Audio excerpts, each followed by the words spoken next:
अवधूत चिंतन श्री गुरुदेव दत्त श्री स्वामी समर्थ. तुम्हा सगळ्यांचं माझ्या चॅनलमध्ये खूप खूप मनापासून स्वागत आहे.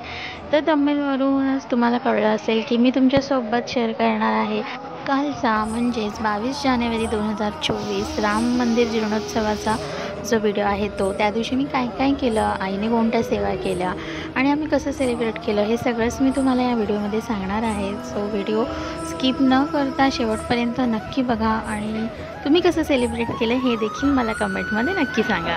आणि तुम्हाला सगळ्यांनाच माहिती आहे की आपल्याला सगळ्यांना गव्हर्मेंट थ्रू ह्याचे झेंडे घरोघरी दिले गेले होते. सो आम्ही देखील आमच्या विंडोमध्ये ते लावले होते. त्याची एक क्लिप मी तुमच्यासोबत शेअर करते आणि खूप छान वाटत होतं. अख्ख्या भारतात तो दिवस सेलिब्रेट केला होता.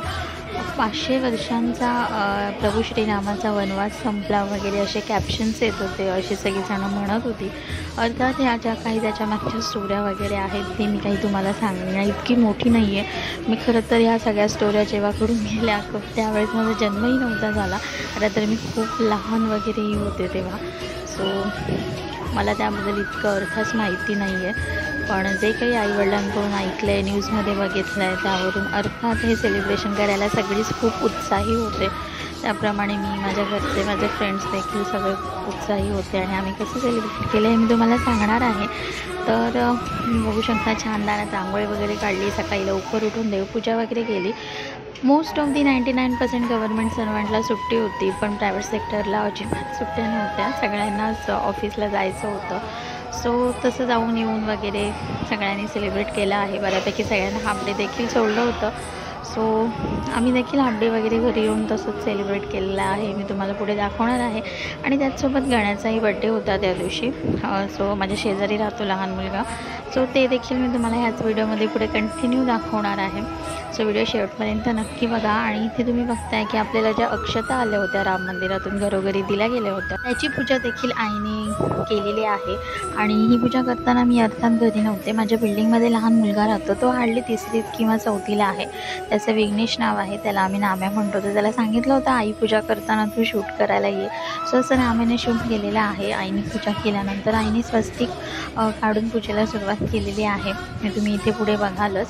आणि मग त्यानंतरची जी रांगोळी आहे ती मी आल्यानंतर घरी मग मी काढली. पण आईने काय पूजा केली हे तुम्ही पुढे कंटिन्यू बघा. So keep watching.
ही जी रांगोळी आहे ती मी दुसऱ्या दिवशी जेव्हा ते सांगता गेली पूजेची तेव्हा मी तुम्हाला दाखवते, पण मी घरी आल्यानंतर काढली होती दुपारी. आणि त्यानंतर बाहेरची राम मंदिराची रांगोळीसुद्धा मी दुपारीच घरी आल्यानंतर काढली होती, जी सगळ्यांना अतिशय आवडली. माझ्या बिल्डिंगमधल्या सगळ्यांनीच त्याचं फार कौतुक केलं. माझ्या फ्रेंड्सने वगैरे मला त्या रांगोळीसाठी खूप कौतुक केलं. तुम्हाला कशी वाटली ते देखील तुम्ही मला कमेंटमध्ये नक्की सांगा. सो तुम्ही पाहिलं की आपल्याला अक्षता आल्या होत्या आणि तो फोटो आला होता राम मंदिराचा, त्याच्यावर भगवान प्रभू श्रीरामांचं देखील चित्र होतं. सो त्याची पूजा करायची होती. त्या अक्षता आपल्याला घरात जेव्हा मंगल कार्य असेल तेव्हा यूज करायच्या, किंवा आपला जो तांदळाच्या डब्याचा जो साठा असतो धान्याचा त्यामध्ये ते ठेवायचे आहेत, किंवा आपण देवघरात देखील ते ठेवू शकतो. तर असं त्याचा वापर करायचा आहे. त्यानंतर आईने नित्यसेवा अर्थात सकाळीच केली होती, पण मी मात्र ती संध्याकाळी केली. सो त्याची देखील मी छोटीशी क्लिप तुमच्यासोबत शेअर करते. आणि दिवाळीसारखा हा सण सगळ्यांनी साजरा केला होता, तो आम्ही देखील छोटासा प्रयत्न केला आमच्या परीने साजरा करण्याचा. तुम्ही बघू शकता दारात छान रांगोळी काढलेली आहे, 2 दिवे लावलेले आहेत, आणि जिथे पूजा मांडली होती तिथे देखील मी असे छान दिवाळीसारखे 2 दिवे लावलेले आहेत.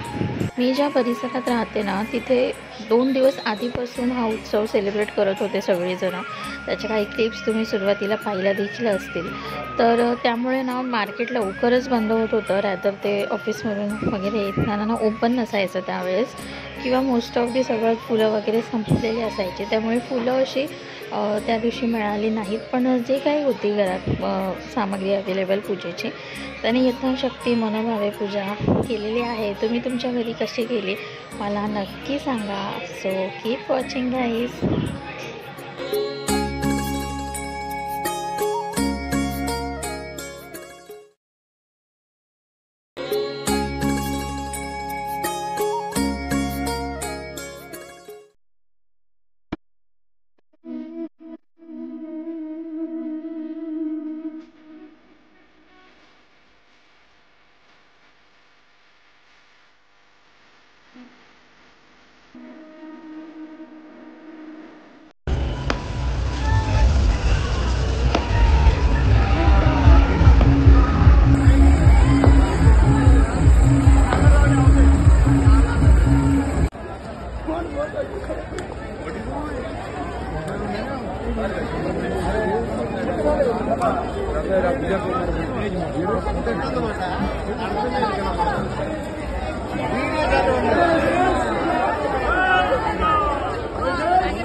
असा होता आमचा कालचा 22 जानेवारीचा दिवस. तुम्हाला कसा वाटला हे मला तुम्ही कमेंट करून नक्की सांगा. सो आय होप तुम्हाला देखील व्हिडिओ आवडला असेल. आवडल्यास नक्की कमेंट करा, शेअर करा, आणि चॅनलवर नवीन असाल तर नक्कीच चॅनलला सबस्क्राईब देखील करा. सो भेटूया अशाच नवीन व्हिडिओसोबत. तोपर्यंत सगळ्यांना श्री स्वामी समर्थ.